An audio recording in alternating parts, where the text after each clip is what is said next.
হঠাৎ করে আমরা যাচ্ছিলাম রাস্তা দিয়ে যেতে যেতে দেখি রাস্তার সাইডে একটা ইজি বাইক ফেলানো।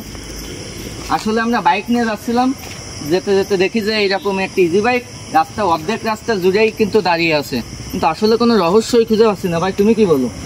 নাম্বার যোগাযোগ করা যায় কিনা, কোনো নাম্বার ফোন নাম্বার মালিকের আছে কিনা? এই সাইডে আসো তো।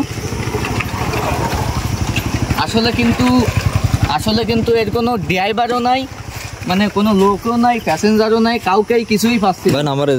আমরা নাম্বারটা একটু কল দেওয়ার চেষ্টা করব। একটু কল দাও তো, দেখি কি বলে। আসসালামু আলাইকুম ভাই, এই গাড়িটা কার? এই গাড়িতে আপনার নাম্বার লেখা, গাড়িটা রাস্তা করে ফেলা রাখছেন কেন?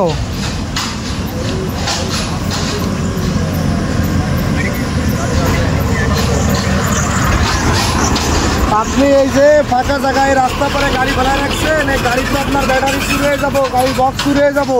আপনি কেন রেখে গেছেন ফাঁকা জায়গায় গাড়ি রাস্তার মাঝখানে?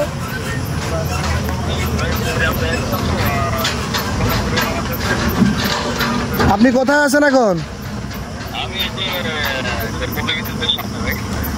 পল্লী বিদ্যুতের সামনে। আপনি দ্রুত আসেন। গাড়িটার সমস্যা কি? সমস্যাটা কি আপনার?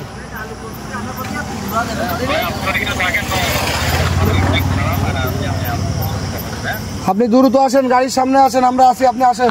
ভাই কি বলে? মিস্ত্রির জন্য গেছে, গাড়ি নষ্ট হয়ে গেছে, আসতেছে তাই বলতেছে। এখন এইটা কিন্তু রিস্কই অনেক, তাই না? রাস্তার মাঝখানে রিস্ক তো আসলে গাড়ি। আসলে আমি তো ভাবছিলাম যে চুরিমুরি করে এনে কেউ না ফেলাই রাখছে। তুমি কি বলো? একটা আজব না এই বিষয়টা? আজব না আসলে তো অস্বাভাবিক। আসলে একটু ঘুরে ঘুরে দেখাও তো দেখি। ভাই একটু ঠেলা দাও তো, এক সাইডে যাই কিনা দেখি, এক সাইডে যাই কিনা। যাবে না, গাড়ি নড়ে না, গাড়ি ভেঙে গেছে মনে এখন। তো নড়েও না, কিছুই করে না। আচ্ছা ঠিক আছে, দাও তাহলে আসুক, দেখা যাক, দেখি কি বলে। আসলে এটা কিন্তু একটা রিস্ক, তুমি কি বলো ভাই? হ্যাঁ, এই গাদা দিয়ে চলে গেছে, ঠিক আছে, গাড়ি নাড়ানো যাচ্ছে না। তো পিছনে যে পাতি আছে না, টোটাল পাতি ভেঙে পড়ে গেলে গাড়ি নড়ে না, নড়ে না। আর এই যে ব্যাটারি দিয়ে, সেটা তো ভুল করেছে। তাই বক্স রয়েছে গাড়িতে, ফ্যান রয়েছে, এই ইসের বক্স রয়েছে, এই যে 2,500-3,000 টাকা দাম, থেকে চলে গেছে টোটালি সব। দেখি এর ভিতরে ব্যাটারি, দেখি দেখি চুরি হয়ে গেছে কিনা। না, ব্যাটারি 4টে ব্যাটারি নতুন। সে কি আসতেছে বললো? হ্যাঁ আসতেছে, ফোন দিছে, আসতেছে। আচ্ছা, তার জন্য আমরা ওয়েট করি নাকি? হ্যাঁ, ওয়েট করা লাগবে তো, যেহেতু দাঁড়াইছে গাড়ি, দেখতেও না কি আজব। আসলে এইটার বিষয় কি, এনে আবল মেম্বারে বাড়ি দেয়, বাড়ির সামনে ওই একটা বিল্ডিং করো না, ওই একজন বাড়া থেকে ইজরাক চালায়, ওই সামনে থুয়ে বাড়ির ভিতরে গেছে, ফিরে এসে যায়, ব্যাটারি একটা নেই। ভীষণ টাকা দাম তো ব্যাটারি। আমি গাড়ি আর চলতে না, কি আছে একটা ব্যাটারি। ভালো হয়েছে নাম্বারটা পাওয়া গেছে।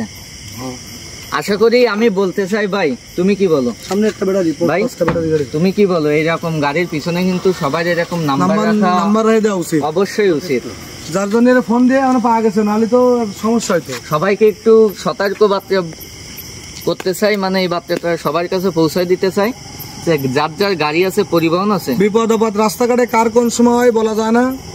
প্রত্যেকে নিজ নিজ দায়িত্বে আমরা গাড়ির পিছনে নাম্বার লিখে রাখবো, যাতে এনার মতো আমরা সন্ধান করে খোঁজ করে খুঁজে পাই। আমাদের জায়গায় অন্য কেউ যদি পাই, যেন ফোন দিয়ে আপনার পিছনে আসতে পারে, যেন কেউ খারাপ কোনো চিন্তা ভাবনা না করে। সমস্যা ঠিক আছে, তো আপনি যে গাড়ি ফেলায় রেখে গেছেন, আপনার তো সাহসের তুলনা করতে আল্লাহ সবই ঠিক আছে, কিন্তু তারপরে এত সময় আমরা সেই ধরে দাঁড়িয়েছি। আপনার আনতে গেছিলেন নাকি? মিস্ত্রি আসুক, কারণ এই গাড়ির ব্যাটারি খুলতে তো 5-10 মিনিট সময় লাগবে। আমি গাড়ি চালানো আপনি জানেন ভালো করে, লাগে কি তাইলে না। তা আপনি যে কাজ করেছেন, ভাই আছে বড় ভাই, আমাদের বাসা কিন্তু এই সাইডে, এই বাড়ি আমাকে, ঠিক আছে। ট্রাক আছে, যে সময় বড় গাড়ি, আপনার ট্রাক এসে থামে যাচ্ছে, রাস্তা যাচ্ছে, আমাদের কি ব্যাপার? গাড়ির ভিতর লোক নাই, আমরা গাড়ি থামাই তারপর আপনার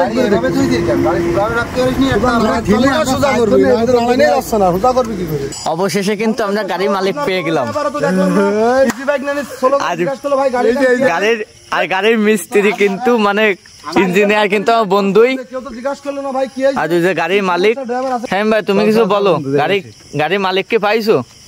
গাড়ির মালিক, গাড়ির মালিক করতেছে, গাড়ি মনে হয় চুরি হয়ে গেছে, ঝুই ঝামেলা বারবার মানুষ জিজ্ঞাসা করতেছে, বারবার ভাই গাড়ি কি আছে, আবার বুঝতে পারছেন, গাড়ি তো চুরি করে ফেলা রেখে গেছে। নালি যে কোনো একটা সমস্যা আছে পরে মতো তারা কি পরে থাকে তাহলে গাড়ির যাই হোক আমরা তো অবশেষে গাড়ি মালিকের হাতে। হ্যাঁ এই যে কার্যক্রম চলতেছে, মালিক ওই যে মিস্ত্রিও কিন্তু এই সাইডে সঞ্জিত মিস্ত্রি। হ্যাঁ আপনার বাসা কোন জায়গা? রোদাগাড়া 12 ফুট। আচ্ছা আপনার গাড়িতে সমস্যা হইলো একটু তাই না? সমস্যা পাতি ভাঙতে এক নম্বর পাতি ভাঙতে। আচ্ছা ঠিক আছে তাহলে তাড়াতাড়ি যান বাসায় ঠিক করে। এ বন্ধু একটু তাড়াতাড়ি ঠিক করে দিস।